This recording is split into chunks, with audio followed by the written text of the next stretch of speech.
Je n'ai jamais cru aux histoires de fantômes. Les récits de phénomènes étranges, de voix venues d'ailleurs ou d'appels angoissants m'ont toujours semblé être des inventions destinées à effrayer les esprits crédules. Pourtant, ce qui m'est arrivé il y a quelques jours a ébranlé toutes mes certitudes. Je travaille dans un centre de support technique pour une grande entreprise de technologie. Mon quotidien est rythmé par des appels de clients ayant des problèmes avec leurs appareils. Écran figé, mots de passe oubliés, mise à jour qui tourne mal. Rien de bien palpitant. Les jours se ressemblent, ponctués par le bruit des claviers et le bourdonnement constant des voix de mes collègues traitant des demandes similaires aux miennes. Ce soir-là, j'étais de service tardif. Il devait être aux alentours de 22 heures lorsque mon téléphone a sonné. Sur l'écran, aucun numéro ne s'affichait. Juste une série de tirets. C'était inhabituel, mais pas impossible. Parfois, certaines lignes d'entreprise ou des clients utilisant des systèmes anciens apparaissaient ainsi. J'ai pris une grande inspiration et j'ai décroché. Service client, bonsoir, comment puis-je vous aider? Un silence pesant a suivi. Pas le silence habituel d'un appel qui tarde à se connecter, mais quelque chose de plus profond, comme si la ligne s'enfonçait dans un vide sans fond. Puis, une voix a émergé. Faible, presque chuchotée, elle semblait lointaine, et en même temps trop proche. Bonsoir. Ce qui m'a immédiatement frappé, c'était l'écho. Pas celui d'une mauvaise connexion, non. Cette voix répétait exactement ma phrase, avec un infime décalage, comme si elle imitait mes intonations. Mon estomac s'est noué, mais j'ai gardé mon sang-froid. Pouvez-vous me donner votre numéro de client? Ai-je demandé. Pouvez-vous me donner votre numéro de client? A répété la voix, un ton plus bas.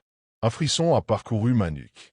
Je me suis raclé la gorge, tentant de garder une apparence professionnelle. Peut-être un problème technique, un bug sur la ligne ou un simple canular. Si vous avez un problème avec votre appareil, je peux vous aider. Un petit rire rauque a résonné dans l'écouteur.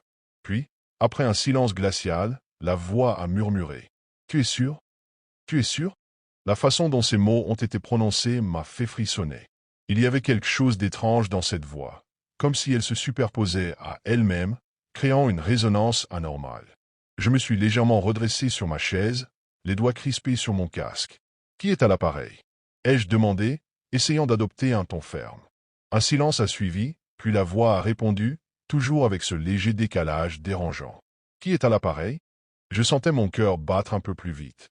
Je n'étais pas du genre à me laisser impressionner, mais cet appel avait quelque chose d'indéfinissablement malsain. Peut-être un programme malveillant, un enregistrement trafiqué pour imiter ma voix. Si vous continuez à jouer à ce petit jeu, je vais devoir raccrocher, ai-je lâché, essayant de garder mon calme. Raccrocher? Cette fois, l'écho était plus lent, comme si la voix prenait son temps pour savourer le mot. Puis, sans prévenir, elle a ajouté. « Tu portes une chemise bleue ce soir, n'est-ce pas ?» Ma respiration s'est coupée net. Je me suis instinctivement regardé. J'avais bien une chemise bleue. Un modèle basique, sans rien d'inhabituel, mais comment cette personne pouvait-elle le savoir? « Qui êtes-vous » ai-je murmuré, la gorge soudain sèche. Un bruit étrange a traversé la ligne, comme un souffle long et sifflant. Puis la voix a repris, plus basse, plus lente. « Ce n'est pas la première fois que je t'appelle. » Ma main s'est crispée sur la souris. J'ai rapidement vérifié l'historique des appels. Rien. Aucun numéro masqué, aucune trace d'un appel antérieur en provenance de cette ligne.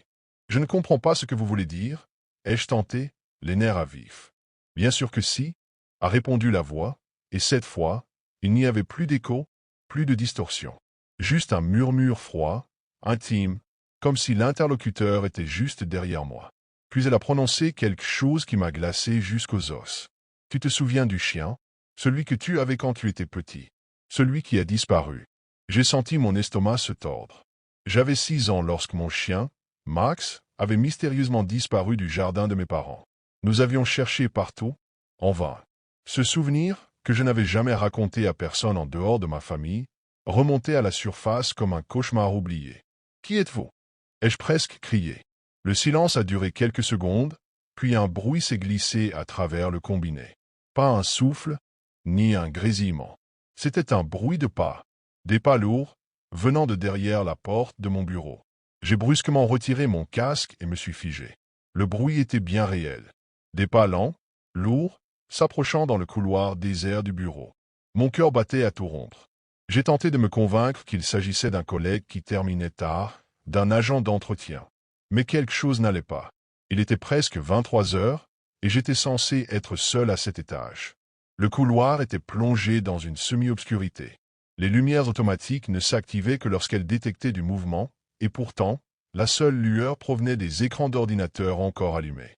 J'ai lentement tourné la tête vers la porte vitrée de mon bureau, celle qui donnait sur l'open space. L'angle ne me permettait pas de voir l'entrée du couloir, mais je sentais... Non, je savais que quelqu'un était là. J'ai voulu me lever, aller vérifier, mais mon corps refusait de bouger. Une peur viscérale me clouait à mon siège. J'ai repris mon casque d'une main tremblante, le portant à mon oreille. La ligne était toujours connectée. Un silence absolu.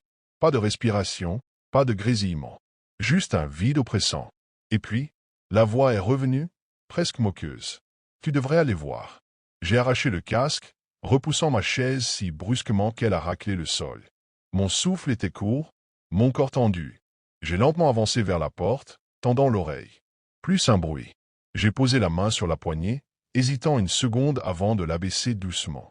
La porte s'est ouverte dans un grincement infime. L'open space s'étendait devant moi, rangée après rangée d'ordinateurs en veille, projetant une lumière blafarde sur les bureaux vides.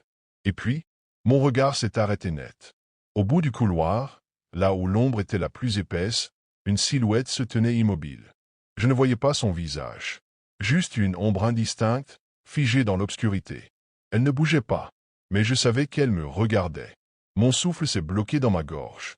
La silhouette était là, immobile, tapie à l'extrémité du couloir, juste au-delà de la faible lueur des écrans en veille. Je n'arrivais pas à distinguer ses traits, mais je savais qu'elle me regardait. Une présence oppressante émanait d'elle, comme si l'air autour de moi s'était épaissi. J'ai voulu reculer, retourner à mon bureau, mais mes jambes refusaient de bouger. Un frisson glacé a parcouru ma colonne vertébrale lorsque mon ordinateur, derrière moi, a soudainement émis un bip strident. L'écran venait de s'allumer tout seul. D'instinct, j'ai tourné la tête vers mon poste de travail. Ma session était ouverte, mais quelque chose n'allait pas.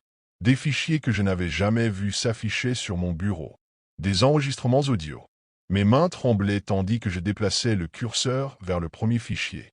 Il était daté d'une semaine plus tôt. J'ai lancé la lecture. Un souffle, un murmure indistinct, puis ma propre voix, issue de l'un de mes appels habituels. Je n'ai jamais enregistré mes conversations. J'ai ouvert un autre fichier, plus récent. Cette fois, je n'ai entendu que du silence au début, puis un bruit lointain, comme une respiration irrégulière. Et soudain, une voix, grave, déformée, a murmuré mon nom. J'ai stoppé la lecture immédiatement. Mon cœur battait si fort que j'en avais la tête qui tournait. Puis un dernier fichier est apparu sous mes yeux, un fichier vidéo cette fois. Il portait la date d'aujourd'hui. D'un clic tremblant, j'ai lancé la lecture. L'image était floue au début, mais rapidement, j'ai reconnu l'open space, vu sous un angle impossible. C'était filmé de derrière moi. Je me suis vu, assis à mon bureau, portant mon casque, concentré sur mon écran. Mais ce qui m'a glacé le sang, c'était l'ombre. Derrière moi, à quelques pas seulement, la silhouette que j'avais aperçue dans le couloir se tenait là, penchée sur mon épaule, comme si elle me chuchotait quelque chose à l'oreille. Dans un sursaut paniqué, j'ai tourné la tête derrière moi. Il n'y avait personne. Mais l'écran du moniteur s'est éteint, me laissant seul face à mon reflet, pâle et tremblant, dans la vitre noire. J'ai claqué mon ordinateur portable et bondi hors de ma chaise, le souffle court. Mon bureau me semblait soudainement trop petit, oppressant, comme si les murs se refermaient sur moi. J'avais la sensation désagréable d'être observé, une présence invisible collée à mon dos. Je devais sortir. D'un pas rapide, presque précipité, j'ai traversé l'open space désert. Mes oreilles bourdonnaient sous l'effet de l'adrénaline, mais je percevais malgré tout un son lointain derrière moi. Un léger frottement, comme si quelque chose effleurait le sol en me suivant. « Ne te retourne pas !» J'ai accéléré, mon regard rivé sur la porte de sortie. À quelques mètres à peine, mon badge en main, prêt à la passer sur le lecteur magnétique. Puis, juste avant d'atteindre la porte, toutes les lumières du bureau se sont éteintes en un instant. Plongé dans une obscurité totale, mon cœur a manqué un battement. L'écran des ordinateurs en veille, pourtant allumé quelques secondes plus tôt, s'était éteint lui aussi. Un silence absolu régnait. Et puis, j'ai entendu la voix. Pas dans mon casque, pas dans un enregistrement, juste derrière moi. Tu ne peux pas partir. Un frisson de terreur pure m'a parcouru. J'ai pivoté d'un coup, mon téléphone à la main, activant la lampe torche. Le faisceau lumineux a balayé la pièce vide. Il n'y avait rien. Personne. Mais alors que mon souffle tremblant résonnait dans le silence, mon téléphone a vibré dans ma paume. Un nouvel appel. L'écran affichait uniquement une série de tirets à la place du numéro. Ma main tremblait tandis que j'approchais le téléphone de mon oreille. Au bout du fil, un bruit. Pas une voix cette fois. Juste une respiration. Lente, proche. Et puis, à peine un murmure, dans un souffle glacé. On se revoit bientôt. J'ai jeté mon téléphone contre le sol et me suis rué hors du bureau. Le lendemain matin, j'ai tenté d'expliquer ce qui s'était passé à mon supérieur. Mais l'historique des appels ne montrait rien d'anormal. Aucune trace des fichiers que j'avais vus sur mon écran.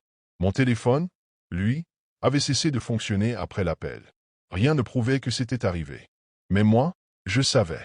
Et depuis cette nuit, chaque fois que je décroche un appel tard le soir, je retiens mon souffle, de peur d'entendre, de l'autre côté, cette même respiration.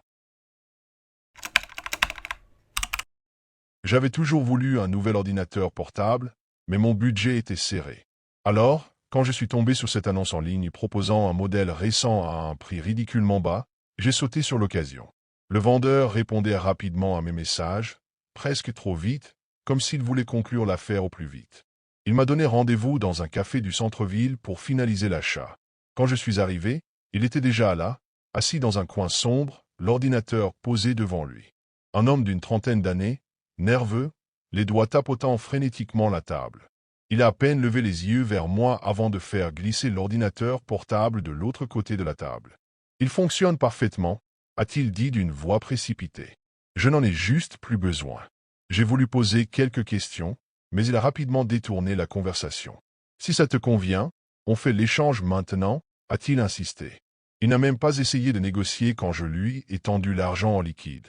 Une fois l'échange fait, il s'est levé brusquement, a enfoncé ses mains dans les poches et est sorti sans un mot de plus. Je me suis retrouvé seul avec mon nouvel ordinateur. L'ensemble semblait en bon état. Écran intact, clavier propre, aucune rayure visible. Un vrai bon plan, du moins en apparence. De retour chez moi, je l'ai allumé et ai remarqué immédiatement quelque chose d'étrange. L'ancien propriétaire n'avait pas pris la peine de tout réinitialiser. Son bureau était encore rempli de dossiers, et son fond d'écran affichait une photo d'un mur gris et nu. Pas d'image personnelle, pas de nom de session identifiable, juste un utilisateur anonyme. Curieux, j'ai commencé à explorer les fichiers laissés derrière. Beaucoup de documents sans importance, quelques logiciels classiques. Puis, une seule chose a attiré mon attention, un dossier nommé simplement vidéo. Je l'ai ouvert. À l'intérieur, des dizaines de fichiers, tous nommés par des dates successives. Des vidéos. Beaucoup trop de vidéos. Par curiosité, j'ai ouvert le premier fichier vidéo. L'écran est resté noir pendant quelques secondes avant qu'une image granuleuse n'apparaisse. C'était une chambre faiblement éclairée, filmée en plan fixe. La caméra semblait posée sur un bureau ou une étagère, dirigée vers un lit où quelqu'un dormait, tournée sur le côté. L'image tremblait légèrement, comme si elle avait été enregistrée par une webcam de mauvaise qualité. J'ai avancé la vidéo. Rien ne se passait. Juste cet homme allongé, respirant doucement. J'ai trouvé ça étrange, mais pas encore inquiétant. Peut-être une simple caméra de surveillance personnelle. Certains enregistrent leur nuit pour analyser leur sommeil. J'ai ouvert un deuxième fichier, puis un troisième. Toutes les vidéos montraient exactement la même chose. La même chambre, le même angle, le même homme endormi. Ce qui me troublait, c'était l'apparence du lit. Plus je regardais, plus je remarquais des détails qui me semblaient familiers. La disposition des oreillers, la texture des draps, même une légère marque sur le mur derrière le lit. Je me suis retourné instinctivement vers mon propre lit, à quelques mètres de moi.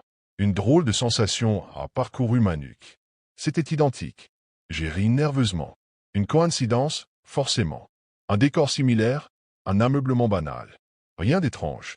Mais plus je faisais défiler les vidéos, plus une angoisse sourde s'installait.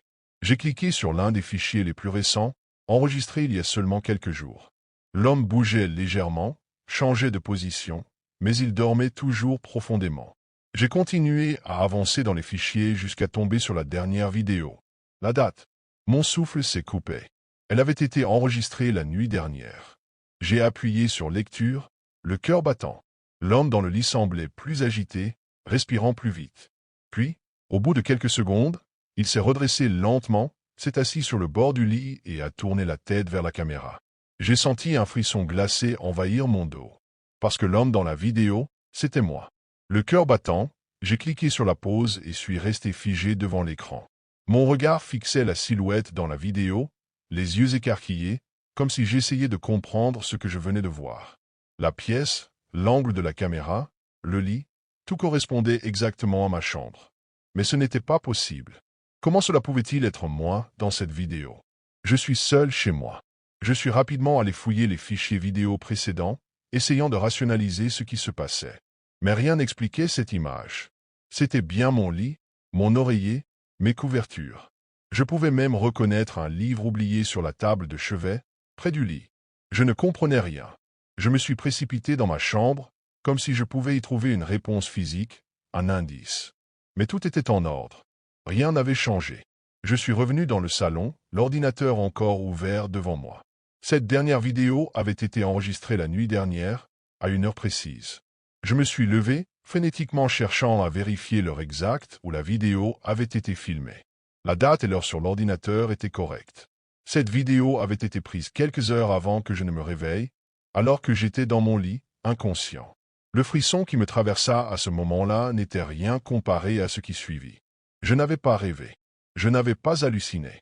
Ce n'était pas une simple erreur. Je suis retourné dans ma chambre, scrutant chaque coin, espérant que quelque chose, n'importe quoi, me donnerait une explication rationnelle. Peut-être un miroir déformant ou une caméra espion, mais je n'ai rien trouvé. La seule chose qui me restait en tête, c'était l'homme sur la vidéo. Cette même silhouette, toujours assise au bord du lit. Il m'avait regardé. Le pire, c'est qu'il n'avait pas juste regardé la caméra. Il m'avait regardé moi, comme s'il savait exactement qui j'étais. Comme s'il m'observait depuis des semaines, des mois, et qu'aujourd'hui il avait décidé de me montrer qu'il était là, dans mon espace, avec moi. Une seule question me tourmentait alors. Qui était cet homme? Et pourquoi me filmait-il? Je n'arrivais plus à penser clairement. Chaque réflexion semblait se heurter à une muraille de terreur qui envahissait mes pensées. Je n'avais qu'une idée en tête, comprendre d'où venait cette vidéo. Si j'étais un peu rationnel, il devait y avoir une explication logique. Peut-être que le vendeur m'avait laissé un programme de surveillance installé par erreur. Mais si c'était le cas, pourquoi une caméra aussi précise? Pourquoi ce regard direct dans la vidéo? Je suis retourné à l'ordinateur, presque comme un automate. Chaque fichier, chaque vidéo me paraissait désormais suspect. Je les ai ouverts un à un, scrutant chaque image dans l'espoir de dénicher un indice, un détail qui pourrait m'expliquer ce qui se passait. C'est alors que j'ai remarqué quelque chose de troublant. Dans la plupart des vidéos, l'angle de la caméra semblait fixé de manière inébranlable. Mais ce n'était pas juste un angle aléatoire. L'endroit précis d'où l'on m'observait était toujours exactement le même. Une étagère placée au-dessus du bureau dans ma chambre. Cette caméra semblait avoir été placée là, parfaitement positionnée, comme si elle avait été installée pour me filmer moi, et personne d'autre. Je suis allé fouiller cette étagère. Rien. Pas de caméra cachée, pas de fil. Mais à peine avais-je posé les yeux sur le coin de ma chambre que mon estomac se serra. Il y avait quelque chose de familier dans cet endroit, quelque chose qui me frappait soudainement. La webcam de mon propre ordinateur portable, celle qui était placée juste devant moi, légèrement tournée vers le bas, était alignée exactement avec l'angle de la vidéo. Le frisson monta de mes pieds à ma tête. J'ai regardé le plafond, puis les murs. Une sensation d'être observé m'étreignait. J'étais dans cette pièce, en train de filmer, moi-même, pendant que je dormais, pendant que j'étais inconscient de ce qui se passait. Je suis allé prendre mon propre ordinateur et l'ai allumé. Tout semblait normal, mais ce n'était pas possible. Comment avais-je pu manquer cela? Je savais désormais, sans aucun doute, que la caméra utilisée dans les vidéos venait de mon propre appartement. Et que si cette vidéo avait été filmée la nuit dernière, alors il n'y avait qu'une seule explication possible. Quelqu'un, un être, un intrus, avait utilisé mon ordinateur, sans que je le sache, et m'avait observé. Mon souffle se fit court. Je devais agir vite. Peut-être que la caméra était toujours là, et que cette observation n'était pas une simple erreur. Quelqu'un, ou quelque chose, avait attendu que je sois seul pour me filmer, et la question me hantait. Pourquoi? La nuit suivante, je ne pouvais pas dormir. L'idée que quelqu'un, ou quelque chose, m'observait m'empêchait de fermer les yeux. Le plus étrange, c'est que cette peur n'était pas juste abstraite. Elle était tangible, elle m'envahissait à chaque seconde. J'ai tout essayé, des bougies, des prières, une musique apaisante. Rien n'a pu chasser ce malaise qui m'étreignait. L'idée d'enregistrer ma propre nuit ne m'a pas quitté. Si quelqu'un était réellement là, je devais avoir des preuves. J'ai donc allumé mon téléphone et activé l'enregistrement vidéo. Puis j'ai éteint toutes les lumières, fermé les rideaux et me suis couché. La pièce était plongée dans l'obscurité, seule la lumière bleutée de l'écran du téléphone éclairait vaguement la pièce. J'ai essayé de m'endormir, mais chaque petit bruit me tirait hors de mes pensées. Le silence était étouffant. Mes yeux se fermaient lentement, mais mes oreilles restaient en alerte. La peur me tenait éveillé, me forçant à écouter chaque craquement de la maison. Puis, enfin, l'épuisement l'a emporté et j'ai sombré dans un sommeil agité. Au matin, je n'ai pas osé regarder immédiatement l'enregistrement. J'avais peur de ce que je pourrais y voir, de la confirmation de ma paranoïa. J'ai pris une grande inspiration et pressé le bouton lecture. La première chose que j'ai remarquée, c'est que l'image était floue, comme si quelque chose avait perturbé l'enregistrement à un moment donné. Puis l'image est devenue plus nette. Il n'y avait rien de particulier pendant un moment, juste moi, allongé, dormant profondément. Mais puis, tout à coup, un léger mouvement. La caméra s'était déplacée légèrement, comme si quelque chose avait bougé juste devant elle. Je me suis tendu. L'enregistrement continue, et je vois alors une ombre floue, s'approchant lentement du lit. C'était une silhouette, quelque chose de grand et imposant, qui s'arrête au bord du lit. Mon cœur s'arrête dans ma poitrine. La caméra, comme par magie, s'ajuste pour capter l'angle exact de la silhouette. Ce n'était plus une simple ombre, c'était une forme humaine, parfaitement distincte, avec des traits que je pouvais à peine discerner. Puis l'ombre se penche légèrement. Et là, quelque chose d'encore plus terrifiant. Dans un mouvement imperceptible, cette silhouette lève les yeux vers la caméra, fixant directement l'objectif. C'était moi. C'était exactement la même silhouette que dans la vidéo de l'ordinateur. La même pose, la même présence, la même personne. Je me suis figé. Comment cela pouvait-il être possible? Pourquoi est-ce que cette silhouette, qui semblait me connaître si intimement, me fixait ainsi? Tout à coup, je ressentis un froid glacial envahir la pièce, plus intense que tout ce que j'avais jamais ressenti. La peur m'a paralysé. Il ne s'agissait pas de moi, pas seulement d'un simple reflet. Cette silhouette, c'était autre chose. Et là, tout devint noir sur l'enregistrement. L'image se coucha dans un noir profond, comme si quelque chose avait bloqué la caméra. Je pouvais encore entendre des bruits de pas, très lents et lourds. Puis, la vidéo s'est arrêtée. Je n'ai pas su quoi faire. La pièce était vide, tout était calme, mais l'air était devenu lourd. Je suis resté là, le téléphone dans les mains, sans pouvoir bouger, sans pouvoir crier. Je savais que je n'étais plus seul. J'habite à un vieil immeuble en pierre, l'un de ces bâtiments qui ont traversé les décennies sans jamais vraiment changer. Les murs sont épais, les escaliers grincent sous le moindre pas, et l'éclairage tamisé du couloir donne toujours une impression d'abandon. Ici, les voisins se croisent rarement. Chacun mène sa vie derrière sa porte close, et peu de gens prennent la peine d'échanger plus qu'un bref salut dans l'ascenseur. L'appartement au-dessus du mien a toujours été un mystère. Depuis que j'ai emménagé, il y a plus de 2 ans, je n'ai jamais vu personne entrer ni sortir. Pas une seule fois. Pourtant, je sais qu'il est occupé. Certaines nuits, quand tout est silencieux, j'entends des pas lourds résonner au-dessus de ma tête. Un rythme lent et pesant, comme si quelqu'un arpentait la pièce encore et encore.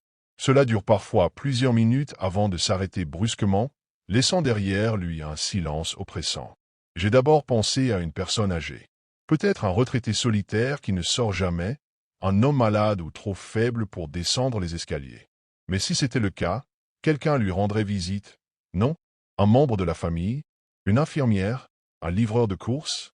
Pourtant, je n'ai jamais entendu de voix, jamais perçu d'autre bruit que ces pas nocturnes. Pas de télévision, pas de radio, pas d'eau qui coule dans les canalisations. Comme si, en dehors de ces rares mouvements nocturnes, l'appartement était vide. Avec le temps, j'ai fini par ne plus y penser. Après tout, dans ce genre d'immeuble ancien, les murs sont capricieux, et on entend souvent des bruits étranges qui semblent venir de nulle part. Alors, j'ai fait comme tout le monde ici. J'ai ignoré ce qui ne me concernait pas, jusqu'au jour où le facteur s'est trompé d'adresse. Ce matin-là, en ouvrant ma porte pour sortir, j'ai trouvé un petit colis posé sur mon paillasson. L'étiquette indiquait clairement le numéro de l'appartement du dessus. Le facteur s'était trompé. Je l'ai ramassé machinalement, prêt à le redescendre à la boîte aux lettres pour qu'il soit livré correctement, mais une idée m'a traversé l'esprit. Pourquoi ne pas le rendre moi-même? Après tout, c'était une occasion de voir enfin à quoi ressemblait mon mystérieux voisin. Peut-être qu'il ne sortait jamais parce qu'il était malade, ou simplement asocial. Le colis était léger, sans aucune indication de son contenu. Je l'ai retourné entre mes mains en montant les escaliers. Plus je me rapprochais du dernier étage, plus une sensation étrange montait en moi. Ce n'était pas vraiment de la peur, mais une impression diffuse de malaise, comme si je faisais quelque chose que je n'aurais pas dû. Arrivé devant la porte de l'appartement, je me suis arrêté un instant. La peinture était écaillée autour de la serrure, et le numéro en métal était légèrement de travers, comme si quelqu'un l'avait arraché puis remis maladroitement en place. Mais ce qui m'a vraiment troublé, c'est l'odeur. Une odeur épaisse et esséurante qui suintait à travers la porte. Un mélange rance de poussière, d'humidité et de quelque chose d'autre, de plus âcre, presque métallique. J'ai froncé le nez et frappé doucement. Aucune réponse. J'ai attendu quelques secondes, tendu l'oreille. Rien. J'ai frappé à nouveau, plus fort cette fois. Toujours rien. J'allais faire demi-tour quand j'ai remarqué que la porte était légèrement entrebâillée. Juste assez pour laisser apparaître une fine bande d'ombre. Et c'est là que j'ai vu. Sur le sol, juste au-delà du seuil, une marque sombre s'étirait sur le parquet. Un trait irrégulier, comme si quelque chose de lourd avait été traîné sur le sol, et laissé derrière lui une trace qui n'aurait pas dû être là. Mon cœur s'est serré alors que mon regard restait fixé sur cette marque sombre qui s'étalait sur le parquet. C'était comme une traînée irrégulière, sinueuse, qui disparaissait dans l'ombre de l'appartement. J'ai avalé ma salive, tentant d'ignorer la sensation de malaise qui montait en moi. Peut-être que ce n'était qu'une vieille tache d'humidité ou une ombre trompeuse causée par la faible lumière du couloir. Mais cette odeur lourde et rance qui s'échappait de l'intérieur. Une odeur de renfermé, de moisissure, et de quelque chose d'autre, de plus fort, de plus âcre, presque organique. Je me suis raclé la gorge et j'ai appelé à nouveau. « Bonjour. Excusez-moi, le facteur a laissé un colis pour vous chez moi. » Silence. L'air dans le couloir semblait s'être alourdi. Loin de se dissiper, l'odeur semblait s'intensifier, s'accrochant à mes vêtements, s'insinuant dans mes narines. Un courant d'air léger a frôlé ma peau, et avant que je ne puisse réagir, la porte s'est refermée brutalement dans un claquement sourd. J'ai sursauté, le cœur battant. Pendant une seconde, je suis resté figé, incapable de bouger, essayant de comprendre ce qui venait de se passer. Puis, un bruit a résonné dans le silence. Des pas, lents, lourds. Mais cette fois, il ne venait pas de l'appartement du dessus. Il descendait. Il descendait l'escalier. Et il venait dans ma direction. Mon souffle s'est coupé net. Je suis resté figé, incapable de bouger, tandis que les pas résonnaient dans la cage d'escalier. Lent, pesant, irrégulier. Il ne venait plus du plafond, mais bien des marches au-dessus de moi. J'ai levé les yeux, le couloir me paraissant soudain trop étroit, trop sombre. L'ampoule faiblarde accrochée au plafond projetait une lumière tremblotante qui semblait vaciller à chaque son de pas. Une silhouette allait apparaître d'un instant à l'autre. Mes mains étaient moites, et j'ai réalisé que je serrais toujours le petit colis contre moi, comme si ce morceau de carton insignifiant pouvait me protéger. Une partie de moi voulait rester figée, rationnelle, attendre de voir qui allait descendre, mais une autre hurlait déjà de panique. Et puis, quelque chose a changé. Ce n'était plus seulement des pas. Une respiration rauque s'est ajoutée, un souffle irrégulier, comme si la chose qui descendait peinait à remplir ses poumons. Un bruit de tissu traîné sur le sol accompagnait le martèlement lent des chaussures contre les marches.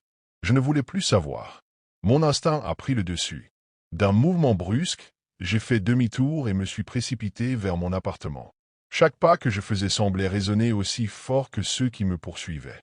J'ai atteint ma porte, tremblant, mes doigts cherchant frénétiquement la clé dans ma poche. J'ai osé un regard en arrière. Un coin d'ombre venait de surgir en haut des escaliers. Pas de visage, pas de traits distincts. Juste une silhouette floue et noire qui semblait osciller légèrement, comme si elle n'était pas vraiment solide. J'ai tourné la clé dans la serrure, mon cœur battant à m'en briser les côtes. Derrière moi, les pas s'étaient accélérés. La porte s'est ouverte sous mes doigts tremblants, et je me suis précipité à l'intérieur avant de la claquer derrière moi. Mon souffle était court, mes mains tremblaient, et pendant un instant, je suis resté adossé contre le bois froid, le cœur battant à un rythme affolé. De l'autre côté, le silence. Je m'attendais à entendre des pas s'arrêter juste devant ma porte, à percevoir une respiration lourde à travers le mince interstice sous le battant. Mais il n'y avait rien. J'ai serré les poings, essayant de calmer le frisson glacial qui me parcourait l'échine. Peut-être que j'avais imaginé tout ça. Peut-être que mon esprit m'avait joué un tour à cause de l'atmosphère oppressante de l'immeuble, de cette fichue odeur, de cette porte qui s'était refermée toute seule. Et puis, un grattement, faible, lent, venant juste derrière la porte. Quelqu'un ou quelque chose était bien là. J'ai reculé lentement, mon regard fixé sur la poignée, m'attendant à la voir tourner d'un instant à l'autre. Puis, aussi soudainement que cela avait commencé, le bruit s'est arrêté. Les secondes ont passé, étirées à l'infini. Finalement, j'ai osé approcher mon œil du Judas, la gorge nouée. Le couloir était vide. Mais l'odeur était toujours là. Plus forte, plus proche. Et juste avant de me détourner, quelque chose a attiré mon attention. Sur mon paillasson, là où j'avais trouvé le colis plus tôt, une nouvelle marque sombre s'étendait maintenant en traînée irrégulière, comme si quelque chose s'était appuyé contre ma porte. Cette nuit-là, pour la première fois depuis mon emménagement, je n'ai pas entendu de pas au plafond. Mais au milieu de la nuit, dans le silence de mon appartement, j'ai cru percevoir autre chose. Un souffle, juste derrière ma porte. Je suis étudiant, et comme beaucoup d'autres dans ma situation, je cherchais un logement bon marché.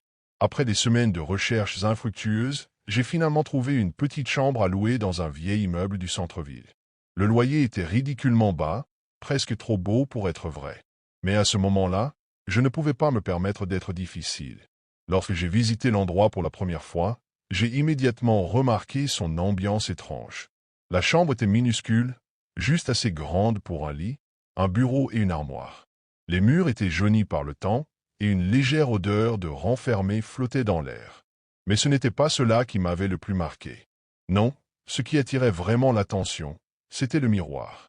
Il couvrait presque tout un PAN de mur, juste en face du lit. Un miroir immense, ancien, encadré de bois sombre sculpté, avec une surface légèrement trouble, comme s'il avait absorbé des années de poussière et de fumée.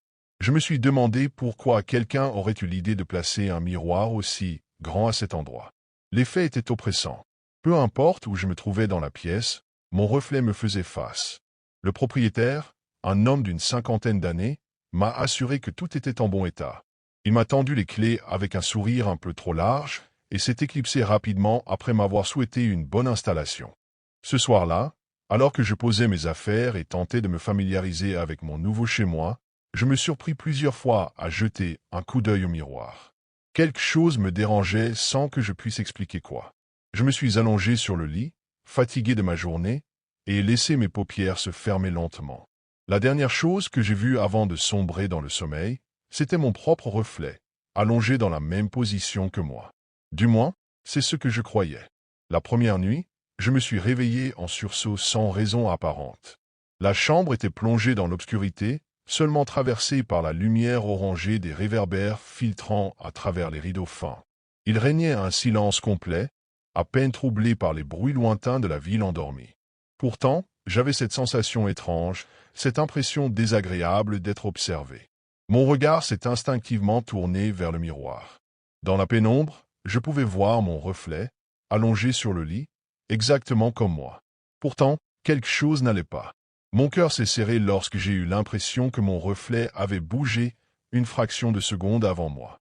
C'était subtil, presque imperceptible, mais suffisamment troublant pour me faire frissonner. Je me suis redressé lentement et ai fixé mon reflet avec attention.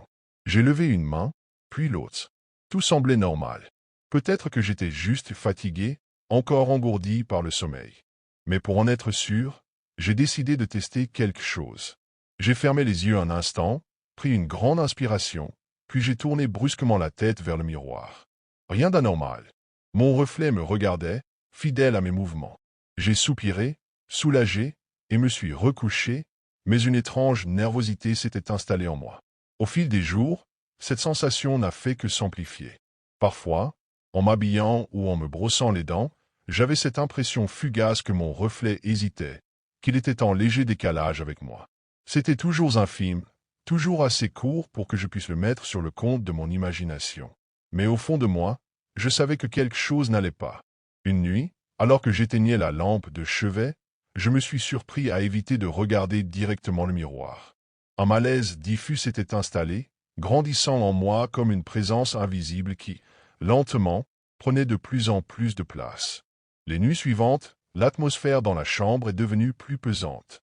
Ce n'était pas seulement le miroir, c'était une sensation générale d'oppression, comme si l'air lui-même était devenu plus épais. Je me réveillais souvent en sursaut, le cœur battant sans raison apparente, couvert d'une sueur froide. À chaque fois, mes yeux étaient immédiatement attirés par le miroir. Même dans l'obscurité, je pouvais distinguer mon reflet, allongé là, immobile. Mais il y avait quelque chose de plus. Une tension inexplicable, une impression insidieuse que ce n'était pas simplement moi qui me regardais. Un soir, alors que j'étais assis à mon bureau en train de réviser, j'ai encore remarqué ce léger décalage dans mon reflet. Cette fois, ce n'était plus une illusion. J'en étais certain. J'ai levé la main lentement, et pendant une fraction de seconde, mon reflet a semblé hésiter avant de m'imiter. Une seconde, peut-être deux. Suffisamment longtemps pour que je sente mon estomac se nouer de terreur. J'ai bondi de ma chaise et me suis approché du miroir, le souffle court. Mon visage me faisait face, identique en tout point, mais une peur viscérale s'est emparée de moi. J'ai levé la main de nouveau, et cette fois, tout était normal.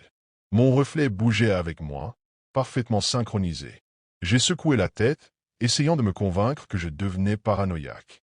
La fatigue, le stress des études, tout cela me jouait des tours. Mais cette nuit-là, quelque chose s'est produit. Quelque chose que je ne pouvais plus ignorer. Aux alentours de 3 heures du matin, un bruit sec m'a réveillé. Un craquement, comme un morceau de verre qui se fissure. J'ai ouvert les yeux, le cœur battant, et me suis tourné instinctivement vers le miroir. C'est là que je l'ai vu. Mon reflet était debout, me fixant. Mais moi, j'étais toujours allongé. Je suis resté figé, incapable de bouger, incapable de respirer. Mon reflet se tenait là, de l'autre côté du miroir, droit comme un piquet, les bras le long du corps. Il me regardait avec une intensité qui me glaçait le sang. Ses yeux, mes yeux, semblaient plus sombres, comme s'ils absorbaient la lumière plutôt que de la refléter. J'ai voulu me redresser, mais un poids invisible me clouait au matelas. Mon corps refusait d'obéir, pris dans une paralysie oppressante. Seuls mes yeux pouvaient bouger, fixant cette version déformée de moi-même qui ne me lâchait pas du regard. Puis, lentement, mon reflet a esquissé un sourire. Un sourire étrange, forcé, comme si son visage n'était pas fait pour exprimer une telle émotion. Un frisson m'a parcouru l'échine. Ce n'était pas moi. Ce n'était pas un simple reflet. D'un geste saccadé, il a levé une main et l'a posée contre la surface du miroir. Un son sourd a résonné dans la pièce, comme si la vitre vibrait sous la pression de son toucher. Mon cœur battait si fort que j'avais l'impression qu'il allait exploser. Puis, avec un mouvement lent, presque calculé, mon double a avancé. Un bruit de frottement a brisé le silence. Le son d'ongles raclant le verre. J'ai vu son pied se lever, hésiter un instant, puis passer de l'autre côté. La panique a explosé en moi. J'ai rassemblé toutes mes forces pour bouger, pour crier, pour faire quelque chose. Dans un sursaut de pure terreur, j'ai réussi à briser la paralysie et me suis précipité hors du lit. Mais au moment où j'ai levé les yeux, il n'y avait plus personne dans le miroir, parce qu'il était désormais dans ma chambre. Je n'ai pas réfléchi. J'ai bondi en arrière, le souffle court, mon cœur battant à tout rompre. La pièce était plongée dans une obscurité oppressante, mais je savais qu'il était là. Je pouvais le sentir. Un frisson glacé a parcouru ma peau lorsque j'ai entendu un bruit, un froissement, comme un tissu qu'on déplace lentement. J'ai tendu l'oreille, cherchant à localiser l'origine du son.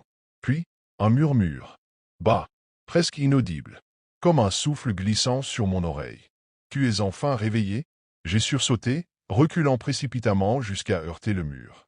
Mes mains tremblaient tandis que mes yeux balayaient frénétiquement la chambre. Et puis, je l'ai vu. Il se tenait dans un coin sombre, juste à la limite de la lumière tamisée par les réverbères extérieurs. Son corps était identique au mien, mais quelque chose était déformé. Son sourire était trop large, ses yeux trop vides. Sa posture, légèrement voûtée, donnait l'impression qu'il luttait pour tenir debout. Et puis il a fait un pas vers moi. Mon corps a réagi avant même que mon esprit ne puisse formuler un plan. J'ai tendu la main vers la lampe de chevet et l'ai allumée d'un geste brusque. La lumière a inondé la pièce, et il avait disparu. J'étais seul. Mon regard s'est tourné vers le miroir. Il était là, de retour de l'autre côté. Mais cette fois, il ne me copiait plus. Il était debout, immobile, tandis que moi, j'étais assis sur mon lit, haletant. Puis, lentement, il a levé une main et l'a posée contre la surface du miroir. Ses lèvres ont bougé, sans qu'aucun son en sorte. J'ai su, à cet instant, que je ne pouvais pas rester ici. Au matin, je suis parti sans me retourner. J'ai laissé la clé sur la table et je n'ai même pas pris le temps d'expliquer quoi que ce soit au propriétaire.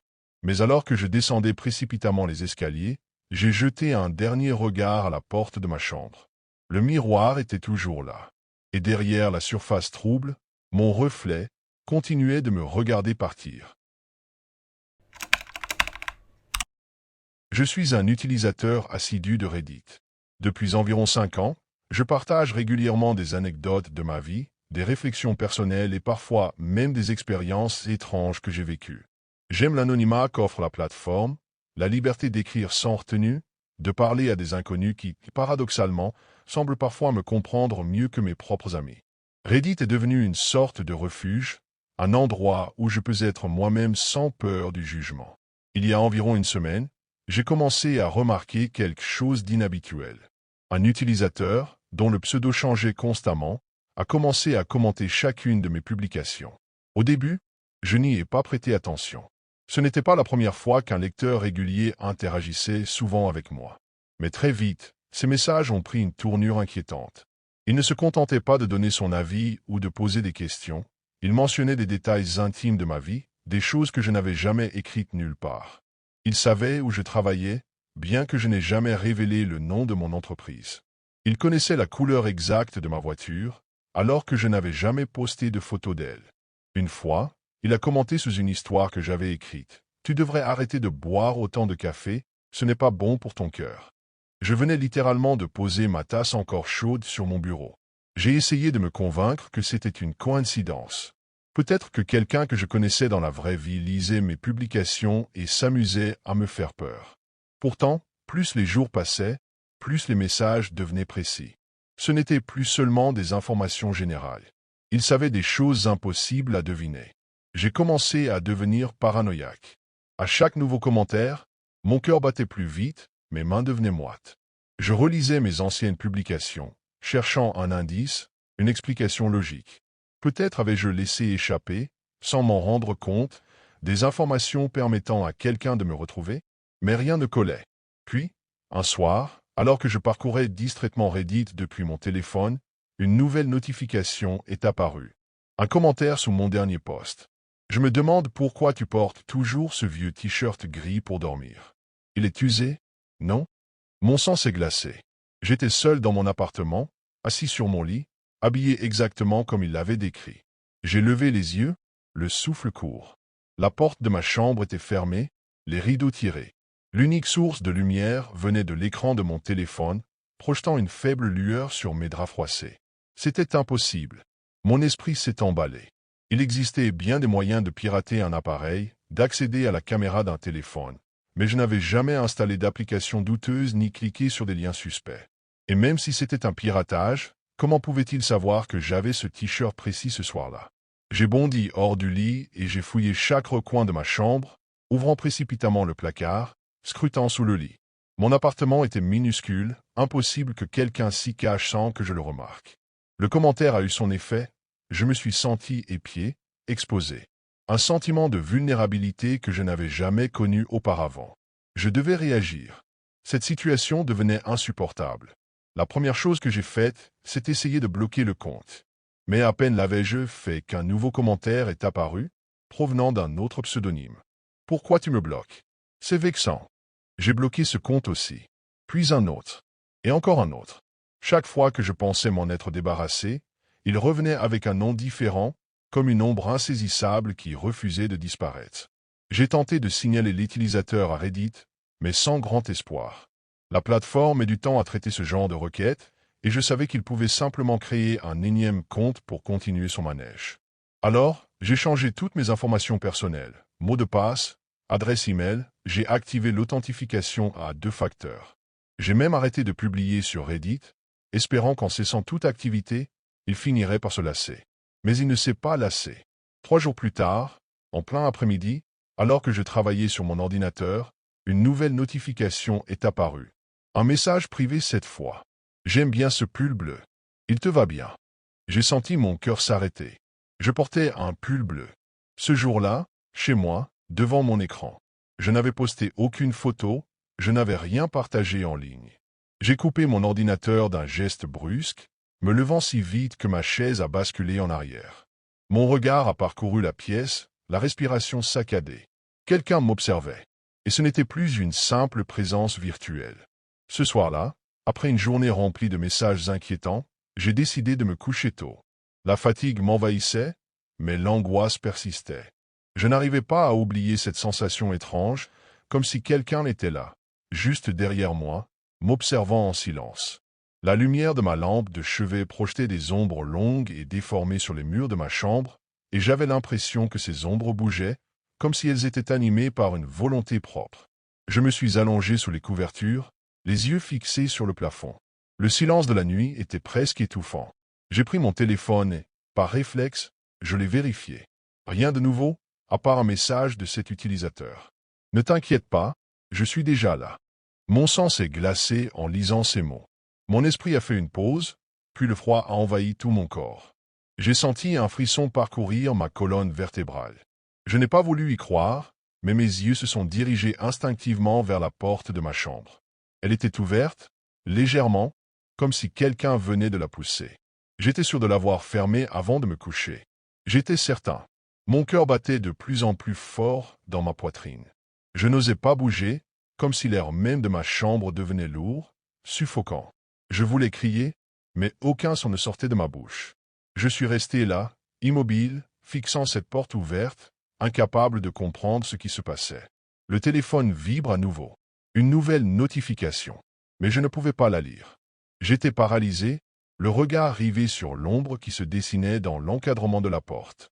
Je n'ai pas bougé pendant ce qui m'a semblé être une éternité, le regard fixé sur la porte ouverte. Chaque bruit dans la pièce semblait amplifié.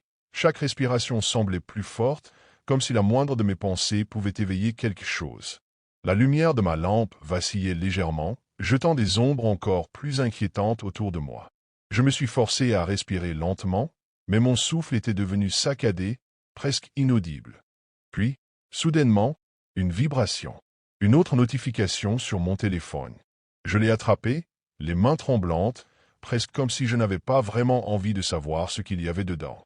Mais l'angoisse m'a poussé à l'ouvrir malgré tout. Le message était simple, mais terrifiant. Bonne nuit. J'ai levé les yeux immédiatement, mon cœur battant à tout rompre. La pièce était toujours calme, mais quelque chose avait changé. Cette sensation de présence, elle était plus forte, plus proche. J'ai entendu un bruit très léger, presque imperceptible, venant de l'autre côté de la porte. Mes jambes étaient figées. Je voulais crier, courir, mais mes muscles refusaient de réagir. Puis, le silence est devenu assourdissant. Je me suis forcé à me lever, mon corps tremblant. Lentement, j'ai traversé la pièce, chaque pas résonnant comme un coup de marteau dans la nuit silencieuse. Arrivé à la porte, j'ai hésité un instant. Puis, d'un geste rapide, je l'ai fermée brusquement. Je suis retourné au lit, l'esprit en proie à une terreur indescriptible. Le bruit venait de la porte, mais je savais que ce n'était pas tout. Il y avait quelque chose de plus. Quelque chose de très proche, tout près de moi. Et cette présence, je ne pouvais plus l'ignorer. Je n'étais pas seul. Il était 3 heures du matin quand mon téléphone a vibré. Le bruit léger, presque anodin, m'a tiré de mon sommeil comme un murmure insidieux. D'un geste mécanique, j'ai tendu la main vers la table de nuit, mes doigts cherchant l'écran lumineux dans l'obscurité. Lorsque j'ai regardé l'écran, mon cœur a raté un battement. Aucune notification habituelle, Aucun nom de contact. Juste un message sans expéditeur. Un simple fichier image. J'ai hésité une fraction de seconde avant d'appuyer dessus. L'image s'est ouverte lentement, comme si mon téléphone lui-même redoutait de me la montrer. C'était une photo. Moi, je dormais. Exactement dans la position où je me trouvais à cet instant précis. Un frisson glacial a couru le long de mon échine. Mon souffle est devenu court, mes membres se sont figés. J'ai levé les yeux, balayant la pièce du regard. Tout semblait normal. La porte fermée. Les rideaux tirés.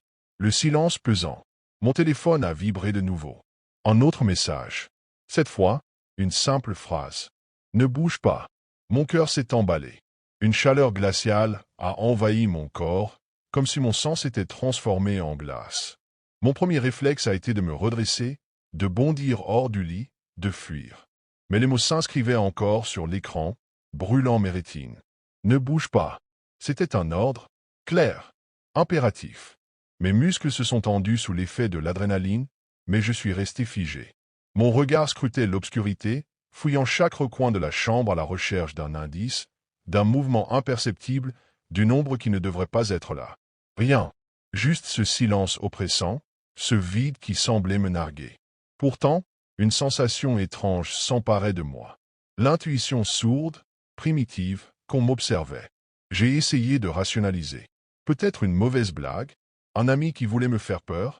Non, personne n'avait accès à mon appartement. Et cette photo, comment aurait-elle pu être prise? Une idée m'a traversé l'esprit, si brutale qu'elle m'a presque coupé le souffle. Et si quelqu'un était là, dans la pièce, en ce moment même? Un bruit infime m'a fait tressaillir. Comme un souffle. Tout proche. Trop proche. J'ai retenu mon souffle, mon cœur cognant violemment contre ma cage thoracique. Mon esprit se débattait entre l'instinct de survie qui me hurlait de fuir et cette paralysie absolue qui m'enchaînait au matelas. Lentement, presque imperceptiblement, j'ai tourné les yeux vers la porte. Elle était toujours fermée. Aucun mouvement. Aucun bruit. Pourtant, cette impression persistante d'une présence invisible pesait sur moi comme une main glaciale posée sur ma poitrine. Mon téléphone a vibré de nouveau. Un autre message. Une autre photo. J'ai hésité avant de l'ouvrir, mes doigts tremblants sur l'écran. Lorsque l'image est apparue, une vague de panique m'a submergé. Cette fois, ce n'était plus une photo de moi. C'était ma porte, entr'ouverte. Je me suis crispé, chaque nerf à vif, mon souffle réduit à de courtes inspirations paniquées. J'ai levé les yeux vers la porte. Elle était fermée. Je voulais croire que c'était une erreur, une coïncidence, mais au fond de moi, je savais. L'image n'était pas une simple capture du passé. C'était un avertissement.